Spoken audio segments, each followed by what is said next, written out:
Peace World. Thanks for pressing play on another Pay Me No Mind sports and entertainment video. Please consider becoming a subscriber to the channel.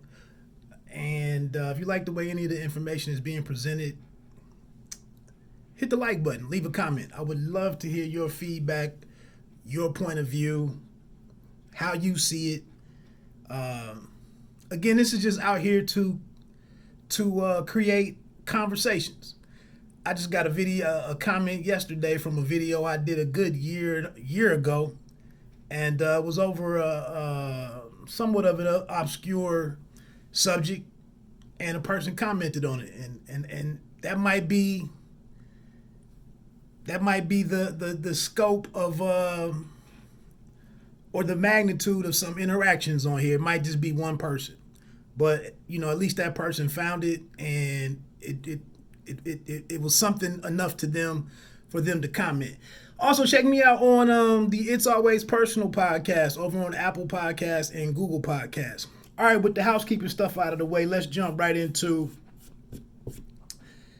Your Honor. I have not fallen off with the show. I'll get into all that in just a second.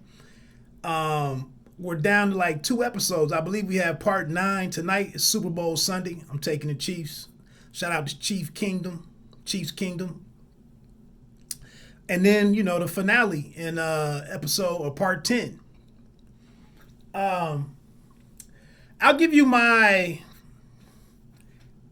big idea or big prediction on the show. I think Eugene is going to kill Jimmy Baxter. It's been enough glances exchanged and being in the same place.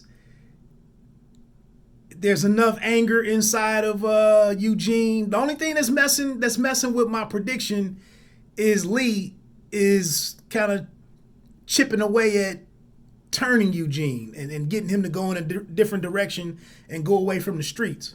But that doesn't mean if this case comes out, against his wishes and getting justice for his brother, doesn't mean there's something his family, his brother Kofi, but then him being driven by the revenge, wanting to get revenge for his mother and 3 siblings. So that's my big prediction, and it's a bit like what's Kennard in The Wire, taking out Omar in season 5 maybe. Season 5. Got to look some of this stuff up before you hit record sometimes. So that's kind of what I'm thinking here is that, of all the people that, the Judge Desiato, Bryan Cranston is somewhat powerless against Baxter and Frankie, his right-hand dude. He's somewhat powerless. He has that detective in his couche. I can't remember his name. He has him in his pocket. Only the Judge LeBlanc really opposed, him and had success with sending Rocco off for, a prison stint and whatnot. But here it is, just like Omar. Nobody could touch Omar in The Wire. And then in the end, it's this little 8-year or 11-year-old kid or whatever Kennard was, 13 or whatever. And I think Eugene, I don't know, he has access to a pistol. If he digs around in Lil Mo's house and whatnot. So that's kind of my big prediction. Other than that, the reason why I've kind of chilled out on the reviews the past 2 weeks is because it's only 10 episodes. We've been told that it's only 1 season. And the scope of the show and everything that could happen has just narrowed, every week to now we've just been stuck in this courtroom drama. And I love courtroom dramas from back in the 80s and the 90s and whatnot. But just coming off of HBO's The Undoing, what a letdown that show was in the final episode. And it wasn't a terrible show, but we just didn't go anywhere after being invested in the show for 6 weeks? So here we are, like I said, with getting into part 9 and part 10. We don't really seem to have anywhere to really go for there to even to be any real drama Nothing on a large scale. The only question becomes, does the judge, he's been given his deadline. So, now we know that things are coming down. There's been a clock put on the action. And could something happen this show really moving this episode? Or will they leave it into, will it go into episode 10? But other than that, I mean, Joey's out here. I thought Joey was running around with the dope. Desire has really just been relegated to this one spot. We don't know a whole lot about them. We haven't really seen them do much in the city. We haven't really seen that black SUV that was earlier in the show. It looks like Jimmy Baxter, when the hell is he going to figure out? The only other interesting thing is, when is Jimmy Baxter going to put two and two together and figure out that Adam is the one who uses the inhaler, the asthma inhaler? And when does he figure out that Fia's Adam is actually Judge Desiato's son? And then again, does he figure out the judge doesn't use an inhaler, his son uses an inhaler? And how does that change him now that he's already told him, in losing a son and losing a child, you really don't care about anything that you do and how it affects anybody. You're not limited in your cruelty and your brutality anymore. So that's kind of what I'm tuning in to see. The outcome of the trial, just like in The Undoing, for this to be a capital murder case or murder one or whatever the term is. I have not been on trial, so I do not know all of the details of that. But for this to be, it's a death penalty case, I would have liked to have seen like a 3-month later, 5-month later break like they did in True Detective, to kind of give some space and show how we got here. But they went about it the way that they did.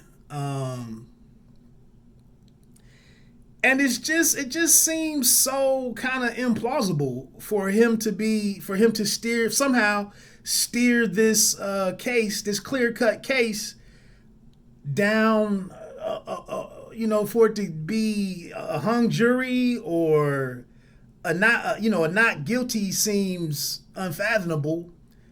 So I'm just kind of tuning in. And, that attention to detail, trying to do something in such a small amount of time and condensed into 10 episodes, it's a cost for that. And so, in my opinion, they're going to have to speed it up some way.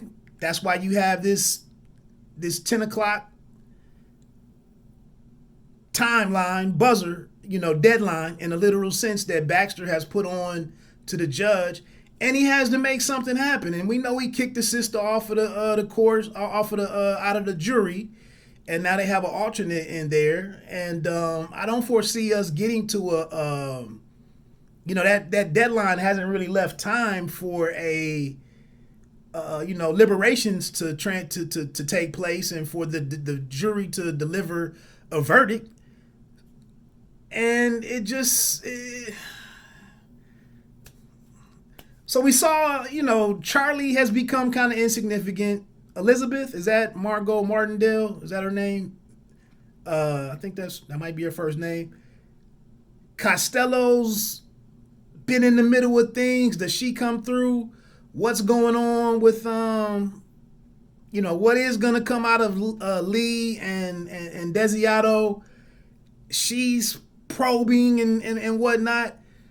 So we kind of have some things that have kind of been hanging out here, but where's it going? So I just feel like, we probably get a good cliffhanger tonight at the end of part 9.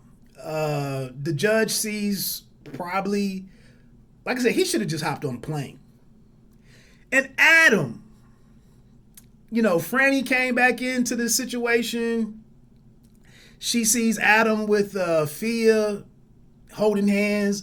Does she do something to excite things? They brought her back to the show, the last episode or two. So that's what I'm saying, man. I don't have big expectations. I don't hate it. It's just gonna be a mystery of how they tie all of this stuff up in 2 episodes, and kind of how does this string unravel, and who causes it to unravel the most. That's kind of where I am with it. It's not a bad show. Like I said, I love that it was a diverse cast. I just watched Cutthroat City on Netflix, and Big Mo was in there as a mother who lost her son. So it's good to see New Orleans continuing to be in the backdrop for movies and TV series and whatnot. And like I said, man, I'm just tuning in the next 2 episodes to see what happens. I've made it this far. Let me check it out. Would I give the show, scale of 10? Is it 7.2? I don't know. Again, my name is Wood. I'd love to hear your level of interest in the show in the remaining episodes. Do you have a big prediction? Does Judge Desiato get killed? Does Adam get killed? Somebody has to die. Is it Charlie? How does it play out? So let me get on out of here, man. Pay me no mind, sports and entertainment. You don't have to be great to start, but you have to start to be great. It's Always Personal, Apple and Google Podcasts, as well as Spotify. Peace.